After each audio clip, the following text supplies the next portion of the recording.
Perfect.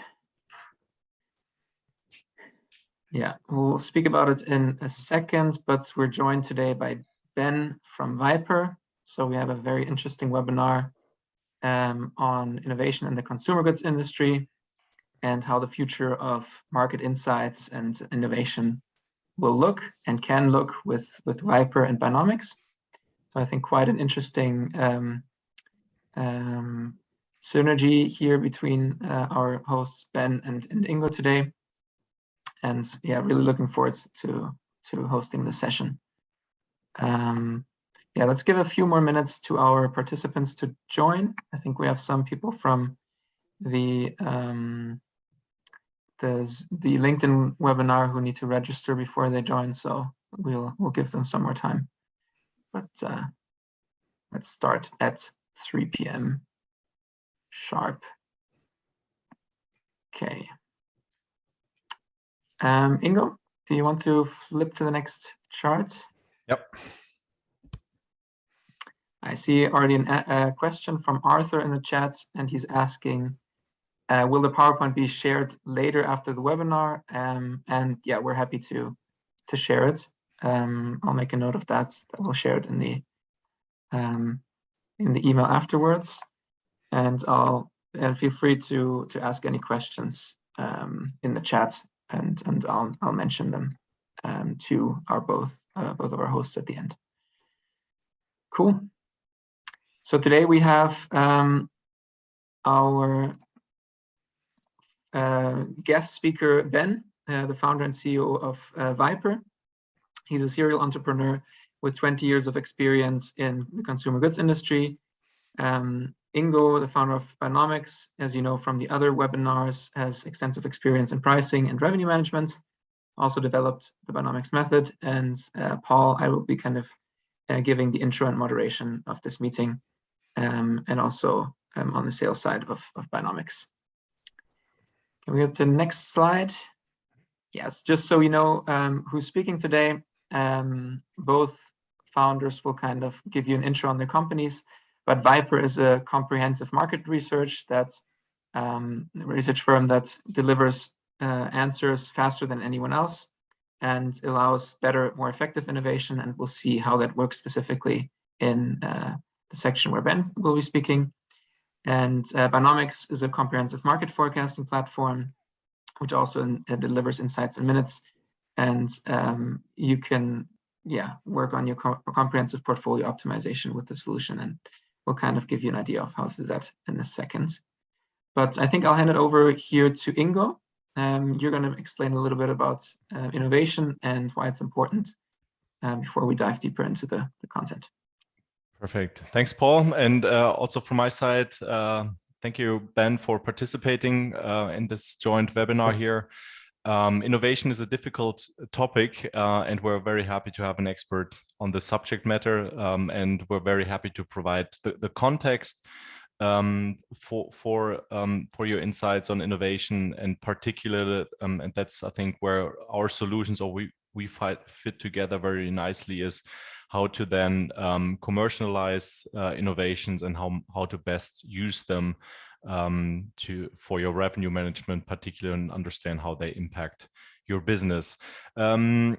So I think it makes sense when we talk about innovation to give a brief definition of what an innovation is. This, however, is very, very difficult, and I won't attempt to give a specific innovation. I think innovation is one of these things that are hard to find, but for all of us, it's easy to recognize it when we see an innovation. And of course, there is a broad band of innovations ranging from very small changes, we'll look at these, to very groundbreaking innovations. We can call it from evolution to revolution. And I think in this context, I always found this joke particularly interesting and funny here. And it leads well to the next slide, as I think that one of the key drivers of innovation are changes in the environment, when you change, when the environment changes, or you have you're moving to a new environment, that always triggers innovation, and that's one of the most important forces for innovation. And particular, if we look at some of the drivers of innovation that we're currently facing, there are some, for example, regulatory changes. We have, for example, in the UK, HFSS, so law changes in affecting companies selling products with high sugar, salt, or fat, and that implies that certain changes need to be made to products in how they're advertised, how they're promoted in stores, and what sizes can be used. And this, of course, triggers innovation, and companies are faced with the challenge of understanding how to deal with that, and also what changes are best, what changes benefit the business, and how to best react to changes in regulation. Of course, I won't go through all of them, but other big trends are, for example, certain macro trends or new technologies that have become relevant right now. Vegan meat is just one famous example, but a lot of things are changing through environmental requirements and other impacts, and these trigger innovations, and companies need to react to these. And there are, of course, different ways on how to react to these changes in the industry. And just I already mentioned this very briefly in the beginning. I think there's a broad range of what's typically called an innovation, from evolution to revolution. I think that's a fair way to structure it.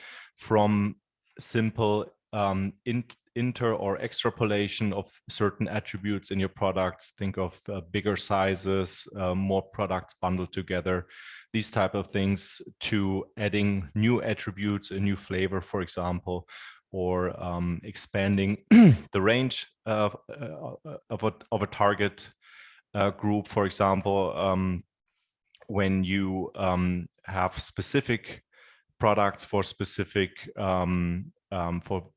target groups, like an established product that's now focused on children, for example, or differentiate between different customer segments. These are typical innovations that all of us are being faced with on a daily basis. Things that are also relevant are expanding a brand or product into a new category. For example, when you have a chocolate bar and you turn it into an ice cream, these are typical and common innovations, and it's important to understand how they work and how to best work with these. And I think the most advanced category, or the most advanced type of an innovation, is here at the end, when you actually introduce completely new brands, completely new solutions, new products that like vegan meat we mentioned before, that are completely new, that have their roots in a new technology that has become available, or in some regulation that sort of pushes companies to innovate into new products.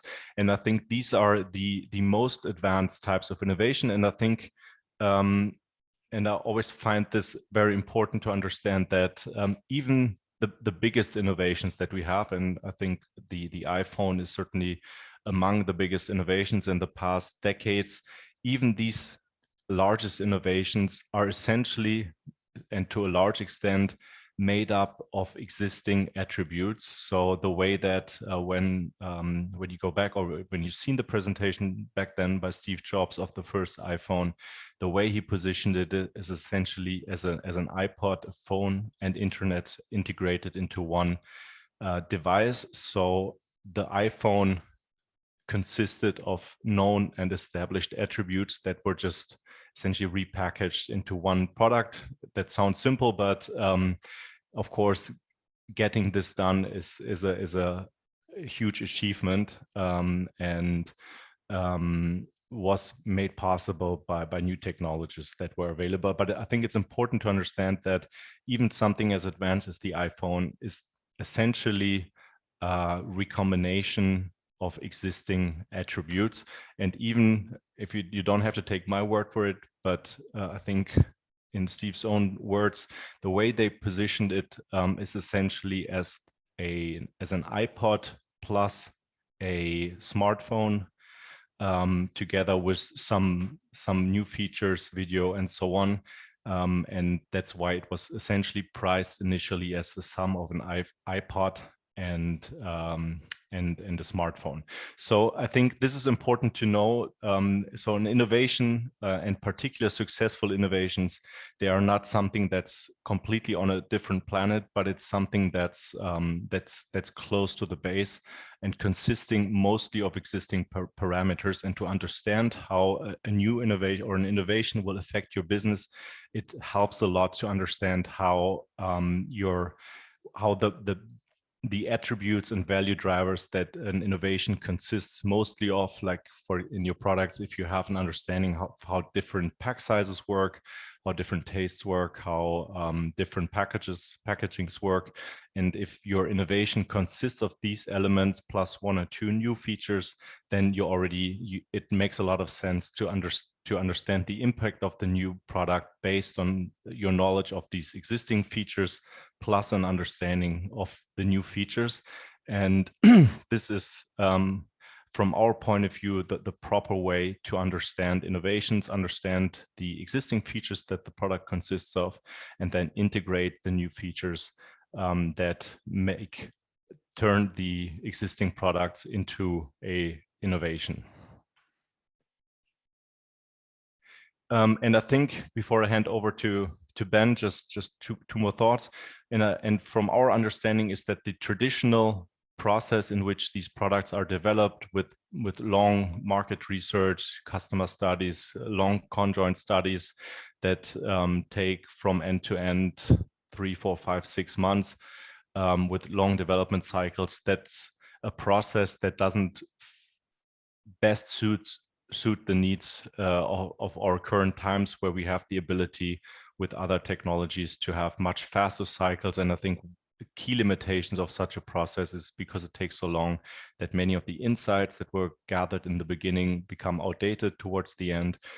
Because it's so large as a process, it only allows very limited number of hypothesis testing, and with new technology, much faster hypothesis testing, for example, becomes available. And this is where Ben and I, Ben's company and we, Buynomics, join forces. And very roughly, the idea is that with Viper, for example, you can test new attributes, new features in products, test new products, how they do in the market, what customers think of them.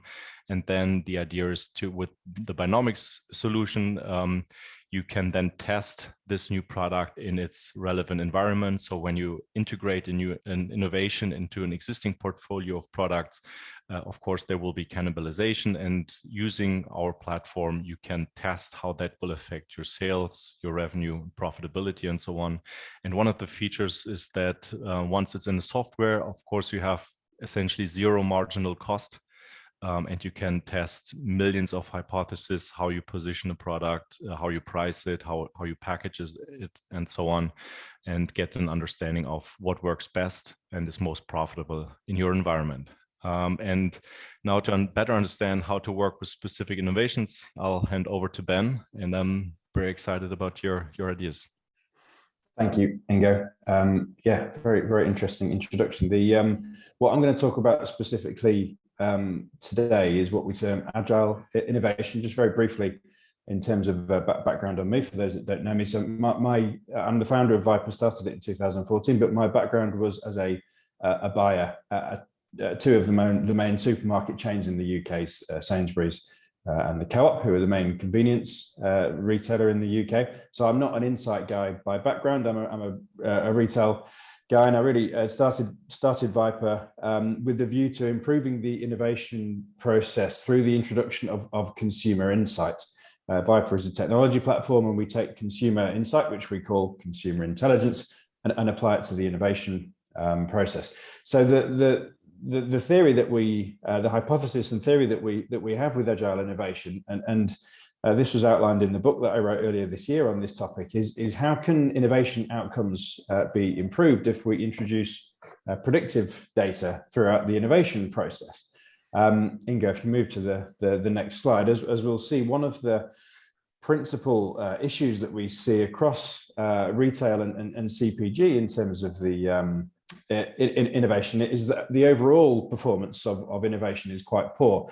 You may have seen statistics from people like Nielsen who say roughly 85% of all new products launched in the grocery market are gone within 12 months. And whilst there's a degree of intentional churn in there, seasonal churn and seasonal products, that suggests a sector that is maybe not quite as fine-tuned as it could be in terms of launching very sticky innovation, as an innovation that lasts. And certainly within retail, the comparative cost of innovation, when you link it to that performance issue, seems to be very high. The pace can be very slow as well when traditional research technologies are used, and a lot of the retailers that we work with in the UK, they have very fixed product development processes, which is entirely understandable. They're very big businesses launching a lot of products every year, so they need a lot of structure around how to do that. But it's not necessarily great at speed and being reactive. So all of that adds up to a sector that doesn't make enough of a return on innovation in our view. If you move to the next slide, Ingo. So I guess the more interesting piece is why do we think these issues exist? Principally that there is a lack of forward-looking consumer data in the innovation process. There's a huge amount of data within CPG and retail, but most of it goes backwards. Most of it tells you what has happened in the past. It tells you which products have worked. It tells you how many stores and which stores of products is performing best with, which consumer segment a product is resonating most with, and what it lacks is the ability to look forwards and test different scenarios and different hypotheses. And in the absence of this data, there's too much subjectivity. So too many opinions, too much gut feel, too much experience. And whilst that has a role in terms of the ideation, it means that there's a lot of assumptions that are left untested when products are being developed, and as a result, there can be quite a poor understanding of the pain points that the consumers are going through that these products are designed to address. So really what we're trying to do is bring data into the process to generate more empirical evidence that you can make decisions on the back of. If you move forward, Ingo. So the vision for Agile innovation, what we believe we can achieve if we put consumer data all the way through the innovation process is 0% product failure rate. Now, why we kind of frame it in failure terms is that some product launches are very tactical, some are very seasonal. They're not designed to be the new iPhone. They're just designed to fill a certain role. So what we believe is that by going through an agile process, you can achieve 0% product failure. So every single one of the products that you launch achieves its commercial goals effectively. Now, people often think about agile and they think, oh, right, that means speed. It means doing things quickly.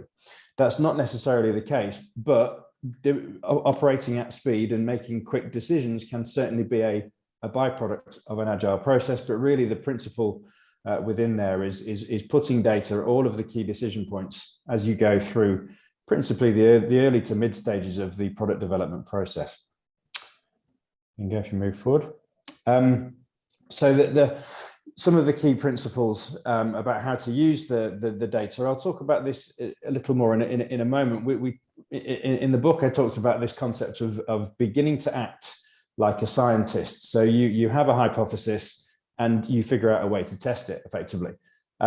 We go on this build, measure, learn loop as a result. So you have a test, you look at the data and you see how it influences your thoughts in terms of where to move forward. You make some learnings from the test and then you go forward in stages effectively. So what we're looking for is empirical decisions, often very early in the process, to really kind of drive focus. And if there's one benefit that I've seen very consistently from an agile approach to innovation, it's about removing the long tail of products that are launched that don't really kind of impact the consumer particularly positively.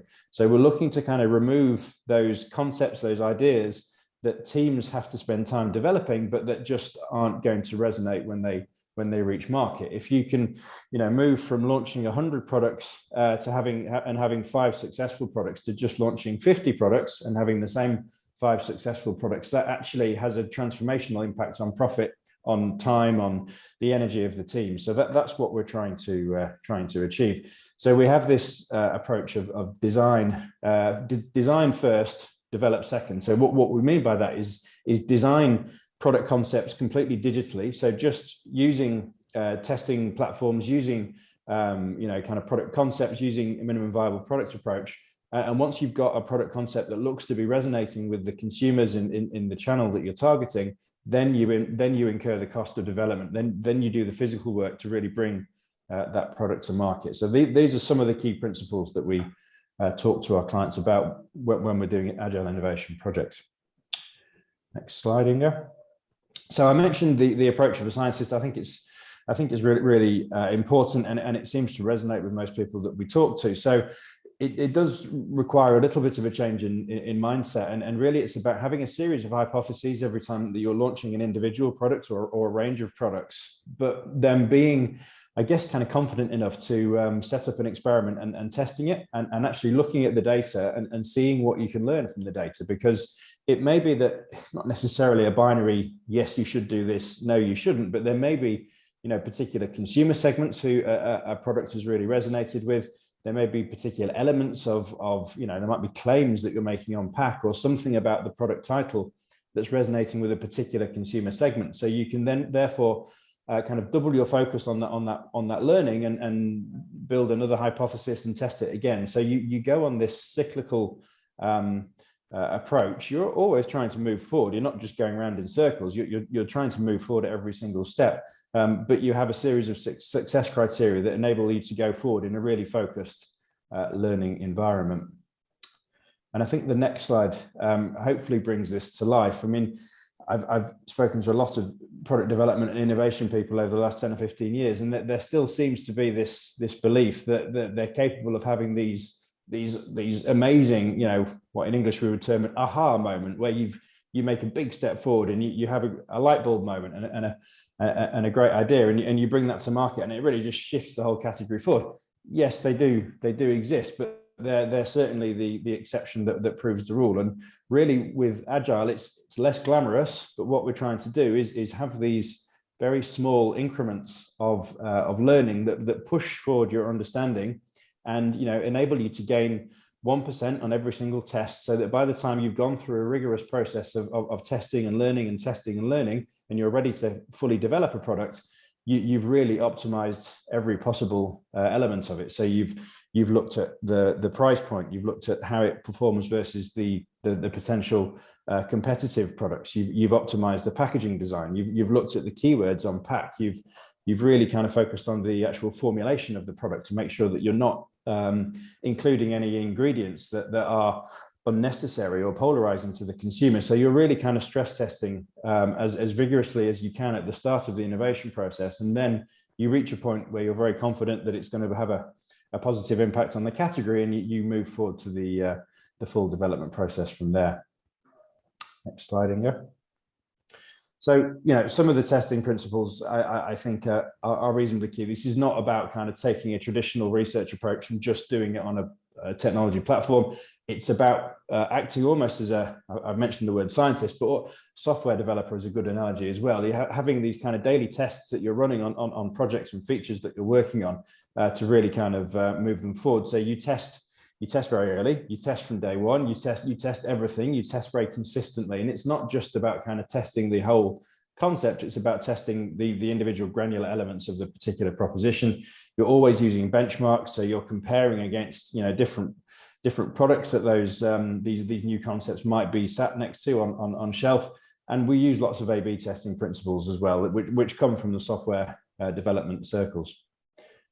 Next slide, Ingo, which I think is the final one. So yeah, in terms of the benefits, I mean, this does depend on where you sit within the market. It would be different for a CPG business that completely owns its time to market and route to market versus, say, a manufacturer that's producing products for a retailer.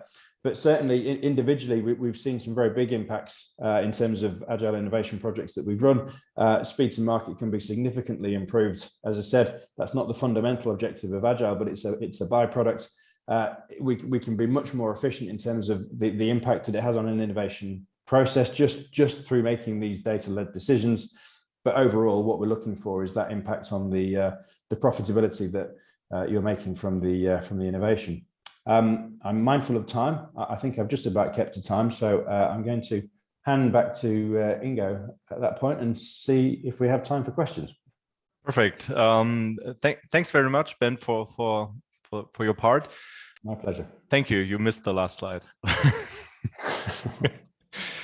All right. So coming back with your insights. So I think, and again, as we said that in the beginning, I think how it all fits together is that with a focus on the individual innovation, so you have a proper product, but what's also, of course, important is in addition to understanding the innovation itself, is how it affects your portfolio, your overall market success, how it plays out in competition. Maybe also if you have an innovation and your competitors copy it after a while, that might also have important implications that you might want to know early on, so that you have a proper plan how to move forward from the initial innovation and maybe introduce variations of it after a while.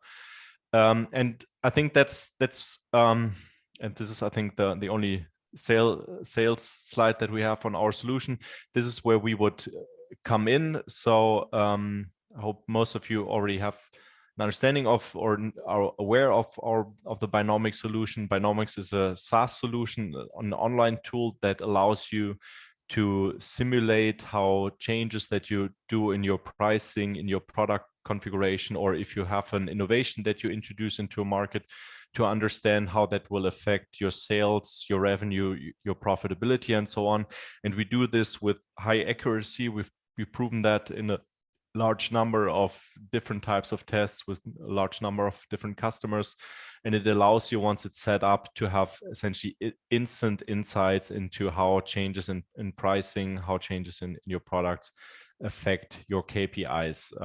And with this, and together with the Viper insights on specific innovations, you can essentially just integrate these into the tool and have an immediate understanding of the market effects of that innovation.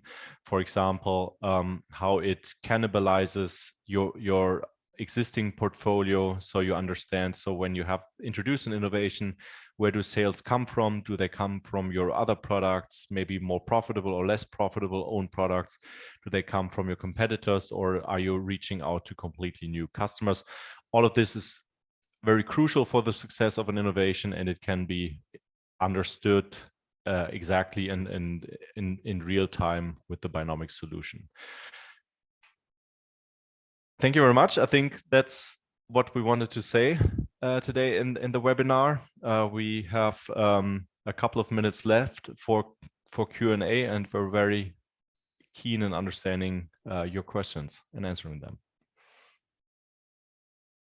Perfect. Thanks, Ingo and Ben. I'm just reading out some questions. I have one from Arthur, and he asked a couple of questions. So let me write that down. We had a bit of a conversation here. So he said 5G launch in markets would be a great tech innovation in such a disruption equation, right? And I answered, it's definitely a great innovation, but you could also argue that it's kind of the same thing, i.e. 4G, but then a bit faster, and the disruption lies in the functions that become possible.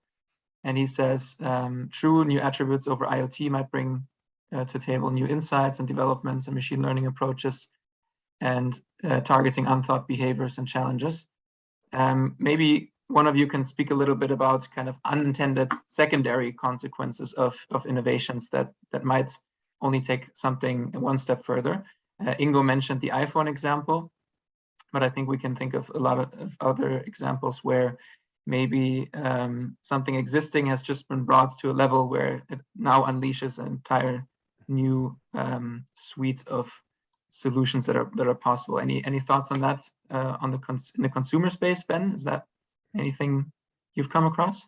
I mean, I think most innovation fits that model where it's effectively X plus Y equals Z, and both X and Y are existing things, but when you crunch them together, you've got a whole new suite of possibilities, and that holds true for the Ingo's iPhone example, as it does, you know, within the world of consumer goods as well. when you're taking new forms of packaging or different supply chain routes to market, for example. So yeah, that formula is relatively consistent in terms of innovation. Is how big a leap forward you can produce by crunching existing technologies together.